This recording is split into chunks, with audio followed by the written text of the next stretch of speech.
Amis guitaristes, bonjour et bienvenue dans l'atelier de Tamco. Aujourd'hui, je vous propose de faire suite à la vidéo précédente qui concernait les différents types de saturation pour parler plus spécifiquement des différentes catégories d'overdrive. Alors il y en a des tonnes, tout le monde a un peu son classement. Moi, aujourd'hui, je vais vous en proposer 7 catégories différentes. Mes critères, c'est surtout le timbre, mais aussi la construction électronique des effets, parce qu'il y en a qui vont différer pas mal dans la façon dont le gain est géré par exemple, ou globalement l'égaliseur est géré. Ça peut aussi être les composants qui constituent l'overdrive, comme par exemple les overdrive à lampe, mais ça on y reviendra. Je vous donne aussi quelques exemples de genres musicaux et de références de pédales qui fonctionnent plutôt pas mal pour ces genres à chaque catégorie. Bien sûr, cet avis n'engage que moi, je vous laisserai débattre en commentaire de la vidéo si vous le souhaitez. D'ailleurs, n'hésitez pas à m'indiquer quelle est votre catégorie préférée parmi les 7 que je propose, de façon à ce que moi, je puisse un peu savoir ce que vous jouez, puisque finalement c'est assez intéressant, et vu qu'il y en a 15 milliards sur le marché, je suis toujours avide d'avoir votre avis sur les effets que vous utilisez. Sur ce, on commence tout de suite avec l'overdrive mid boost. Ça, c'est vraiment l'overdrive par défaut la plus basique, on va dire. Et c'est celle qui, pour moi, va servir de référence, d'étalon or, en fait, pour toutes les autres overdrive. Vous allez comprendre pourquoi. Ça commence bien sûr avec la Boss OD1, mais pas que, il y a aussi la Tube Screamer qui pour moi est la meilleure représentante du style. Forcément, c'est l'overdrive par excellence, avec sa belle robe verte dont on a vraiment l'habitude. Au niveau du son, l'overdrive mid-boost viendra couper les basses et comme son nom l'indique, renforcer les médiums de façon à compenser le manque de médium naturel de vos amplis. Alors je sais pas si vous avez déjà regardé comment un ampli fonctionnait, et notamment la section tone stack, donc l'égaliseur basse, médium, aigu. Souvent on se dit qu'il faut tout mettre à midi pour que ce soit parfaitement neutre. En fait non, quand on met tout à midi, on se retrouve avec un beau creux dans les médiums. Et la Tube Screamer et toutes les overdrive mid-boost vont venir justement jouer sur ça. En fait, toutes les overdrive au sens général, sauf une exception particulière dont on parlera plus tard, viendront renforcer ces médiums, plus ou moins en fonction de la pédale, de façon à compenser ce que l'ampli fait perdre. En fait, il faut voir que la guitare a beaucoup de médiums, l'ampli les creuse pour que ça redevienne à peu près neutre, et l'overdrive vient les remettre, donc on se retrouve avec un surplus de médium, et c'est ça qu'on aime, c'est le fait que ça puisse percer dans le mix, finalement. C'est à ça que sert fondamentalement une overdrive. Les overdrive mid-boost, on peut s'en servir dans le métal, en mettant le gain à 0, en boostant le level et la tonalité. On retrouve souvent la Tube Screamer dans cette utilisation-là, mais bien sûr, cette utilisation d'une overdrive n'est pas limitée au métal, bien entendu, c'est aussi idéal pour le blues. Regardez par exemple Stevie Ray Vaughan, qui s'en sert de genre tout le temps, littéralement H24, le mec est une Tube Screamer, quoi. Et c'est parfait pour venir booster un ampli Edge of Breakup, donc juste au bord de la saturation, qui est un son qui est quand même fortement apprécié, où on peut venir avec juste l'attaque du Mediator, renforcer justement le crunch ou jouer plutôt clean. Donc l'overdrive va venir rajouter une couche supplémentaire pour saturer spécifiquement les amplis de ce style. Bien entendu, c'est la représentante du blues rock, et je vous fais écouter tout de suite ce que ça donne.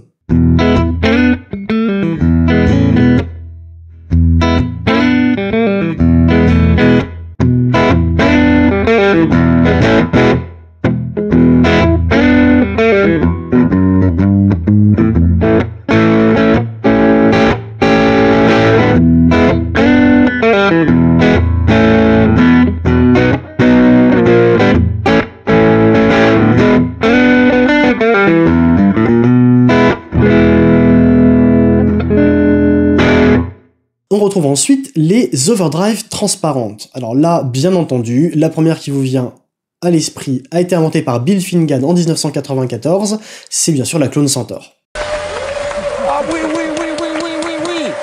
Elle a été largement popularisée par John Mayer, et à raison. Les overdrive transparentes, au global, c'est des overdrive qui vont énormément respecter la dynamique et le jeu. Là où les overdrive mid-boost sont peut-être un peu plus typés et vont venir casser un peu les attaques au Mediator, les overdrive transparentes, au contraire, vont venir les conserver.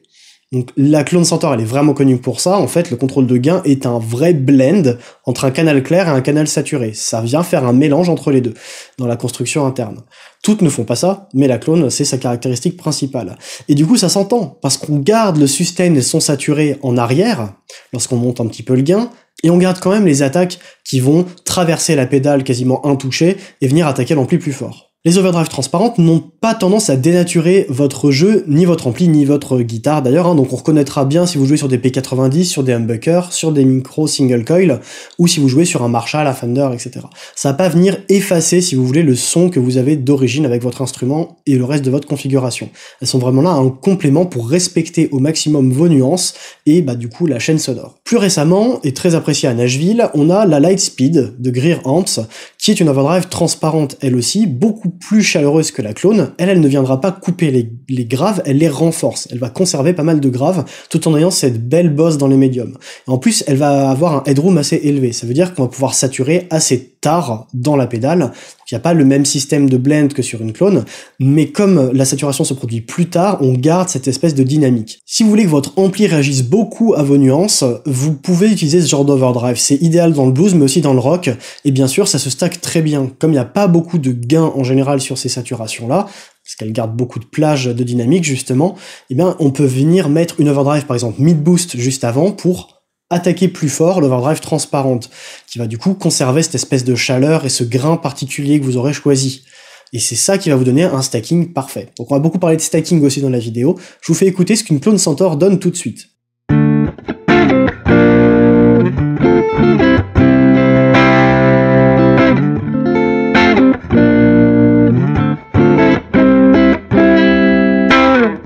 Il y a ensuite les overdrive high gain. Alors, c'est bizarre dit comme ça, high gain, parce qu'il y a toujours du gain partout dans les overdrive, mais disons que c'est des overdrive qui flirtent plus avec la disto et qui, pour le coup, ont généralement des médiums bien punchy, bien renforcés, des aigus assez présents et des graves vraiment coupés pour avoir un son tight et précis.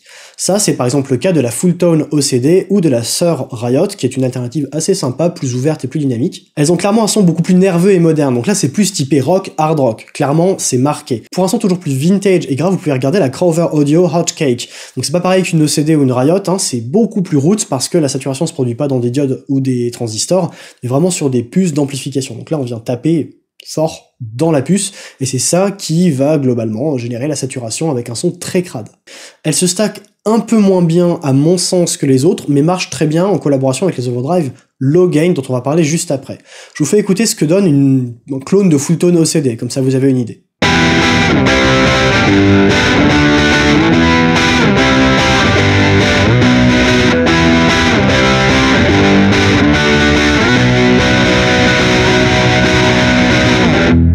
Donc quand je parlais d'overdrive high gain, c'est high gain par rapport à ce que fournit une Tube Screamer. Je vous l'ai dit, c'est mon étalon, ma référence, donc c'est high gain, il y a plus de gains disponibles qu'une Tube Screamer. Et à l'inverse, de l'autre côté, il y a les overdrive low gain. Parmi les overdrive low gain, on a donc la Marshall Bluesbreaker, elle aussi popularisée par John Mayer et récemment rééditée chez Marshall eux-mêmes, mais également la Timmy de Paul Cochrane et la Brown Amplification Carbon qui, elle, pour le coup, est vraiment très low gain. L'idée de ces overdrive, c'est qu'effectivement, on va pouvoir saturer le son, globalement vaguement jusqu'à ce que fait une Tube Screamer, mais elles vont quand même conserver un timbre particulier, une caractéristique sonore particulière, une certaine courbe dans les médiums, dans les basses et dans les aigus. Et c'est pour ça qu'on va les rechercher. On s'en sert en fait presque en always on, pour avoir ce grain, cette sensation de jeu qui est différente par rapport à des overdrive habituels. Elles vont quand même avoir tendance à respecter la dynamique pour la grande majorité, mais à mon sens, elles méritent pas vraiment le terme d'overdrive transparente, même si c'est vrai que les deux catégories, je suis sûr qu'il y en a plein dans les commentaires qui me diront c'est exactement pareil, à mon sens c'est différent. Il y a qu'à écouter la Brown Amplification Carbon du coup. Celle-ci, elle est vraiment très low gain, c'est-à-dire que même le gain à donf, j'ai même pas un quart de ce que j'ai sur une Tube Screamer, et encore moins de ce que j'ai sur une Lightspeed. Elles sont vraiment là pour amener un caractère particulier, et presque servir de préamp en un sens si vous le souhaitez, donc un truc que vous laissez en fin de chaîne, qui vient colorer le son et donner un timbre. Ça sera donc idéal pour le jazz, la soul, pour avoir cette espèce de grain et cette couleur, et en plus chacune a vraiment une couleur très typée, très différente, c'est assez intéressant d'étudier tout ça. Je vous fais écouter ce que donne une Timmy tout de suite.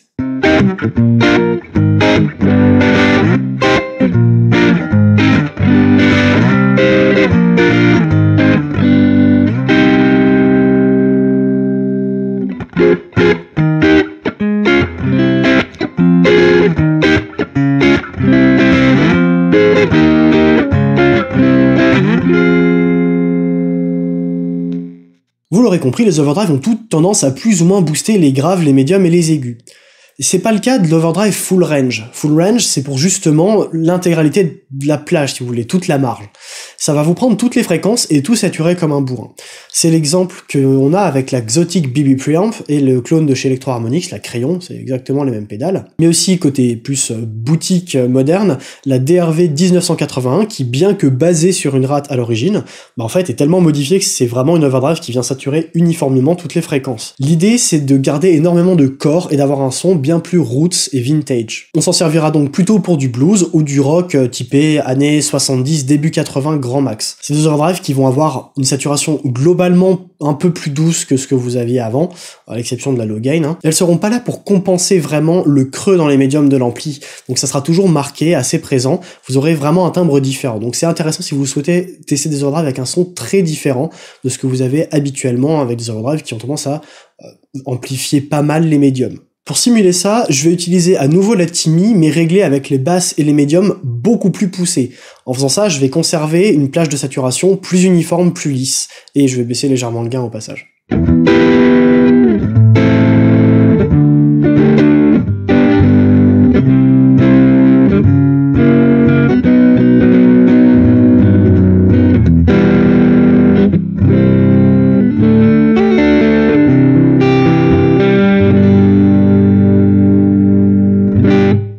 On arrive aux deux catégories qui, pour moi, sont particulières. Là où les 5 premières se destinaient plutôt pour les débutants, on va dire, enfin c'est adapté aux débutants comme vous confirmez, il n'y a pas de problème de toute façon, si vous savez utiliser votre matériel, vous sonnerez bien. Là, les deux catégories dont on va parler, elles sont beaucoup plus difficiles à appréhender, et pour cause. Là, on va parler de l'amp in a box et des pédales de préamp. Ça, c'est un truc qui me passionne un peu, parce que il y a beaucoup de pédales qui s'appellent préamp. On parlait juste avant de la Xotic BB Preamp. À mon sens, c'est pas un préamp. Pourquoi ? Comme je vous l'ai dit, un amplificateur, l'égaliseur basse médium aigu, va venir creuser les médiums.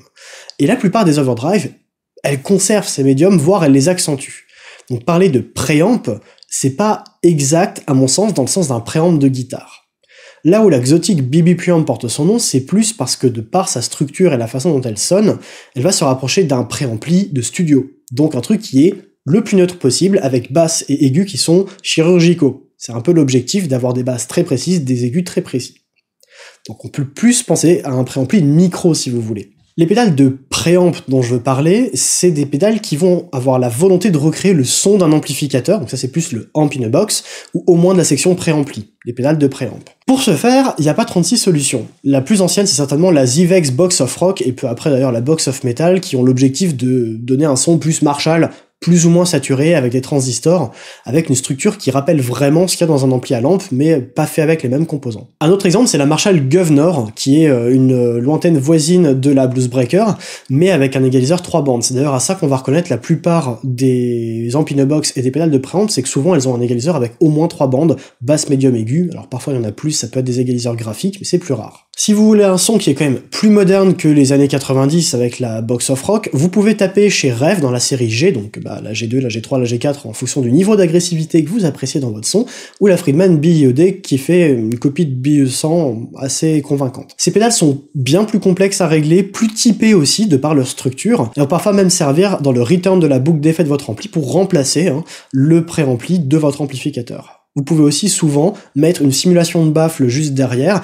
puis utiliser ça comme un mini pedalboard sans avoir besoin d'ampli pour jouer directement dans une sono par exemple. La dernière catégorie est à mon sens celle qui a le plus souffert du marketing. On disait que les pédales de préamp c'était le bazar, qu'il y en avait partout et que le marketing avait tendance à coller l'étiquette ampli à lampe sur à peu près toutes les pédales qu'on trouve sur le marché. Ça sonne forcément comme un ampli.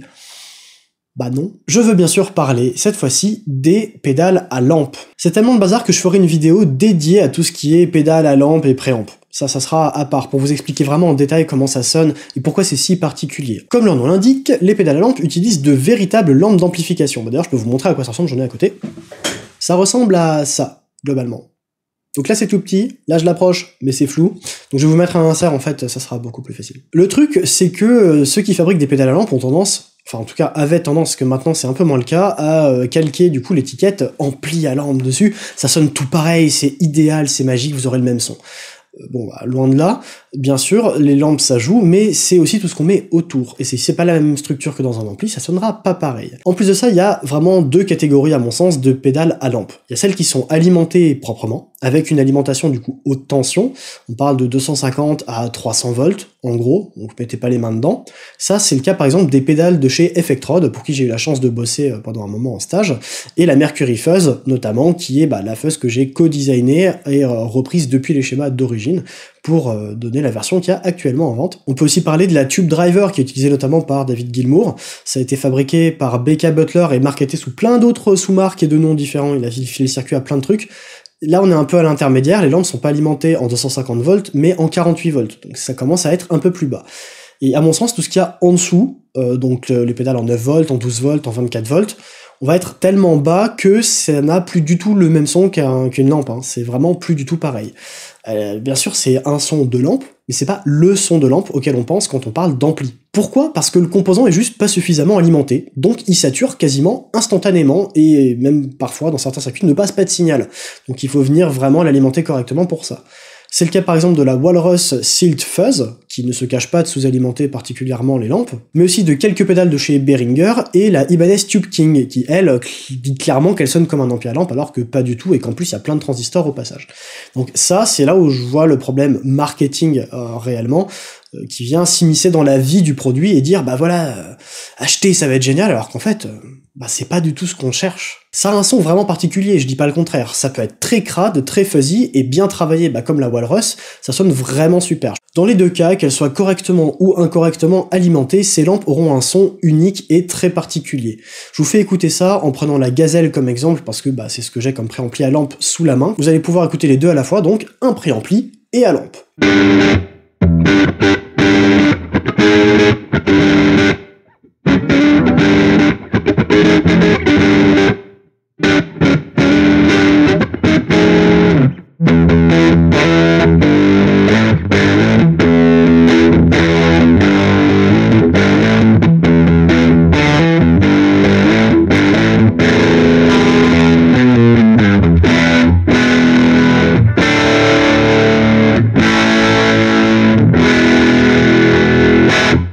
À mon sens, les pédales lampes ne sont pas non plus adaptées aux débutants. Déjà parce que les lampes, mine de rien, il y a de l'usure, au bout d'un certain temps, il faut les changer, donc ça fait des coûts supplémentaires, et oui, on va pas se mentir.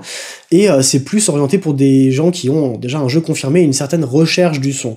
Si vous aimez ce son-là, foncez parce que vous ne trouverez jamais rien à côté qui sonnera exactement pareil. En revanche, si vous êtes débutant, dirigez-vous, à mon sens, plutôt sur les options classiques, donc les 5 premières catégories dont on a parlé. Je pense que vous y trouverez votre bonheur beaucoup plus facilement. De toute façon, il y a plein de manières d'utiliser les overdrive. On peut les stacker, on peut les utiliser dans à peu près tous les genres musicaux, on peut les utiliser sur des synthés ou des boîtes à rythme, c'est ce que faisait par exemple la techno acide avec les TB303 et des overdrive du style Tube Screamer ou MXR Distortion Plus à l'époque, et bien sûr chacun a son utilisation et sa catégorisation particulière.